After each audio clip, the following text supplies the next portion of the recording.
Okay,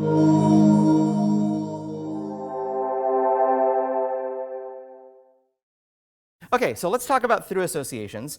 And this actually comes from a question that I think Camille may have asked on Tuesday, which was, what if you want to model the idea of many-to-many associations? How would you do that? Because so far, with all the machinery that we've described, a given foreign key, the foreign key field can only point to one other record in some table. So I sort of gave a preview of this last time. I said, well, what if we wanted to associate reviews with both a movie and a moviegoer? That's simple enough. We already know how to do that. That's kind of what we did on Tuesday. And we say that a moviegoer has many reviews. That makes sense. A movie also has many reviews. And now a review belongs to each of those two things, right? You can ask, given a review, which movie it's about, and you can also ask who wrote it. And I think the question is, this diagram also implies that between movies and moviegoers, there's an implicit many-to-many relationship. In particular, you can imagine asking the question, all of the movies reviewed by some moviegoer, right? So one moviegoer to many movies. But you can also imagine asking, for a particular movie, all of the moviegoers who reviewed it. So if it's one-to-many that way and it's one-to-many that way, then it's really many-to-many. So how do you model that? So this is how you set it up. But how do you actually elegantly ask that bottom question? And this is an extension to has many called has many through, where besides saying moviegoer has many reviews and movie has many reviews and the belongs to, so we still say all those things, but we can also say we can also say that a moviegoer has many movies through reviews.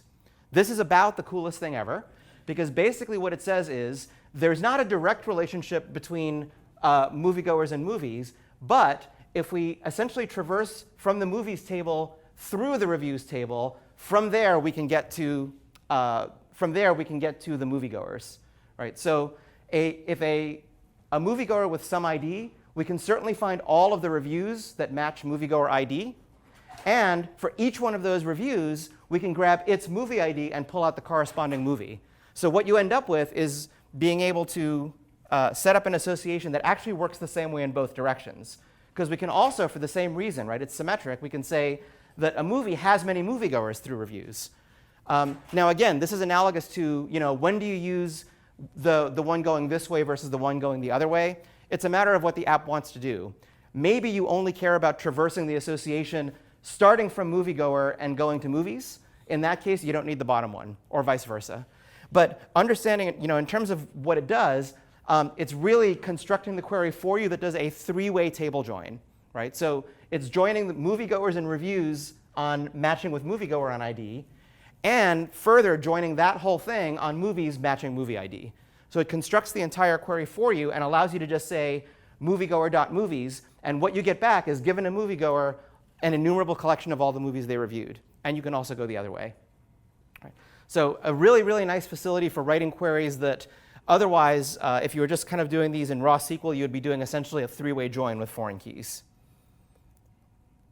So what does that look like? If you care about SQL, if you're like if this is the world that you come from, because in the past you've written apps where you've had to deal with databases directly, it usually looks something like this, right? You have oops, I forgot this. I don't know why there isn't a select there. There should be a select somewhere. But basically, you're doing a three-way join between moviegoers, reviews, and movies on all the foreign keys.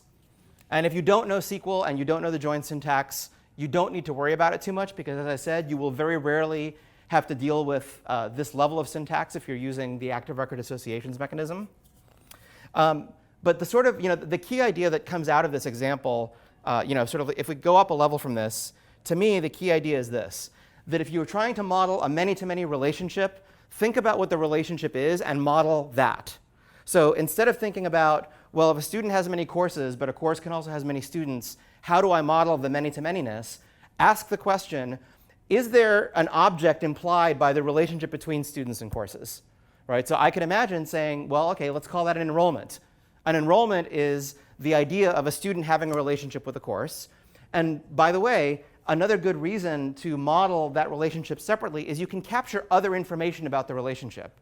For example, it's not just that the student is enrolled in a course. Now you could also, if you want, capture things like, was there a date on which they enrolled? Or did they have a priority enroll? Or did they come off of a wait list? Things that are not properties of the student nor of the course, but properties of the relationship between the student and the course. So this is why, even though there's a mechanism that allows you to do pure many-to-many associations without modeling the intermediate relationship, I don't really cover it because it is very rare that the only thing you care about is the many-to-manyness. Usually you end up caring about other things about the relationship as well. And if you model that thing, the relationship, as its own entity, now you can use that has-many-through mechanism. Right? So each side of the has-many is just a simple one-to-many association. Has-many-through lets you traverse it in both directions.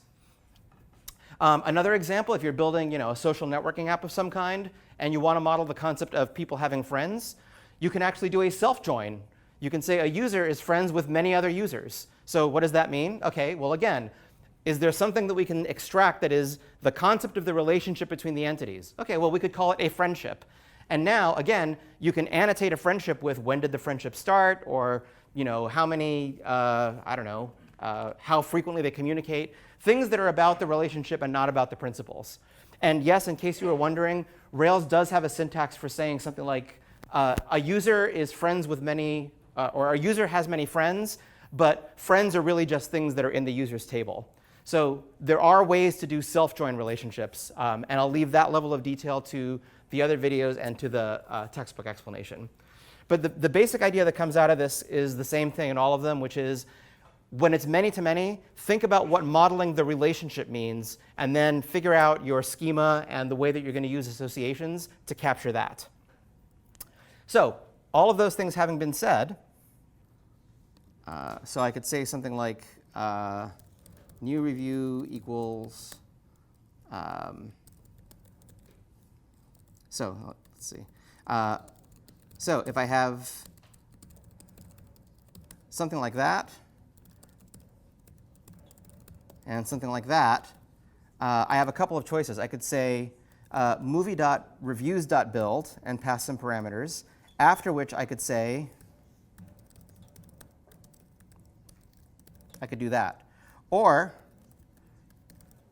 conversely, I can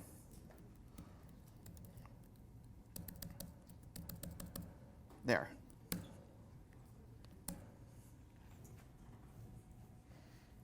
OK, so as a follow-up answer to the question, what's the high-order bit of this slide? The high-order bit of the slide is manipulate objects, not IDs. Right? The purpose of the active record abstraction is to allow you to work with a graph of objects rather than wiring into your code the details of foreign key naming and stuff like that. So how do you build a review that has both a movie and a moviegoer associated with it? I could, if I have a movie in hand and a moviegoer in hand, I could use either movie.reviews.build or moviegoer.reviews.build. All right? So this will get the correct foreign key association for the movie into the review, but then I need to manually assign the moviegoer to get the other foreign key. Or I could do it the other way around. Or I could even do, let me mirror, and I'll live code just one more thing. Make this a little smaller. I have another choice, which is that I can just create a blank, a new review with whatever parameters I wanted. Oh, here, we'll use the magic of copy-paste.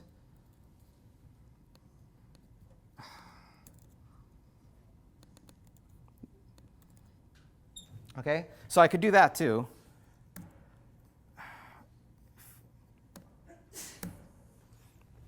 Graceless for live coding, but OK. So I can also do it purely this way, right? I can just create a review that only has the review parameters in it, but it's not yet associated with either a movie or a moviegoer. And I can then manually grab one or the other. And basically, any one of these three that I call save on will end up saving all of the modified objects. Right? So all of the tables that need to get modified will get modified in the right way. And that's the part that some people find a little bit non-intuitive, because if you're accustomed to thinking of, OK, well, when I create this new review, which tables are getting modified? The only table that's actually getting modified is the review table. But if you do this set of steps, or actually any of these sets of steps, and then you say movie.save or moviegoer.save, because there's a relationship now between the review and that movie or that moviegoer, the save will have the effect of causing the review table to be updated too. So it allows you to a certain extent to think in terms of a graph of objects instead of thinking in terms of what am I updating in which table. OK, so another question was, what if you did moviegoer.reviews.create, which has the effect of both building the review in memory and saving it into the database, and then separately assigning whatever the other foreign key is, and then saving it again. So here is yet another alternative for doing this. I can say moviegoer.reviews.create. And in fact, so because I'm using moviegoer as the build, I'll get the foreign key for this sort of for free, but I won't get the one for a movie. So I could actually just say this. I think the question you were really asking is whether you could say that. Make it big again. OK, so I think the question you were asking sort of bare bones is, could you do the bottom one? Where as part of the create call, I can just pass directly the foreign key that I want. You can do that, but again, you actually don't have to. You can just pass the actual object, and the correct foreign key will be extracted from it. So there are many ways to skin this particular cat. And you'll probably see some mixture of all of these in the different apps. Now, I will say this. The one potential issue you could run into when you try to do it this way, when you're trying to do the create in place, and by the way, I think if I substituted build instead of create, this would still apply, right? You could do it with build without saving it in the database right away. The issue with doing a create, which causes an immediate database save, is if you remember last time we talked about validations, one kind of validation that you can declare is for a review to be saved, it must be associated with a moviegoer and with a movie. If you have set up your validations to say that, then this will fail, because at the moment of trying to save it, you're missing one of the foreign keys. But if I used build instead of create, and then I did a separate save step, then it would work. Yeah, these are all method calls, right? So reviews is actually a method that gets defined for you on moviegoers by virtue of using hasMany. And reviews is itself an object that can accept methods like build and create. So every A.B.C, they're all method calls. So remember when you defined, remember in plain old Ruby objects, before we did active record or anything like that, that you can define methods whose name ends in equal sign. And it's a setter method. It's a mutator method for an attribute. That's what these methods are. So there's actually a method called moviegoer equals, which is defined on reviews because reviews belong to movies, right? So the moviegoer equals, movie equals, those are actually method calls that are defined for you by using hasMany or belongs to.